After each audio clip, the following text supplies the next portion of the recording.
এটা কিসের সঙ্গে হয়েছে? এটা জয়নগর বাইক আর একটা গাড়ি লোকের সংঘর্ষ হয়েছে। আচ্ছা, এদিকে লরি ছিল 12 চাকা?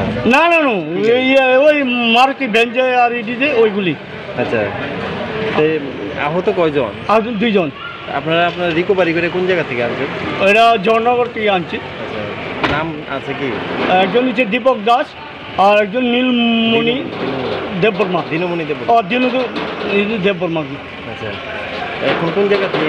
অনেক তো কুলাই হসপিটালে নিয়েছি। আচ্ছা, এমন অবস্থা সিরিয়াস? একজনের পা একটু সিরিয়াস আর একজন মোটামুটি ভালোই আছে। আচ্ছা।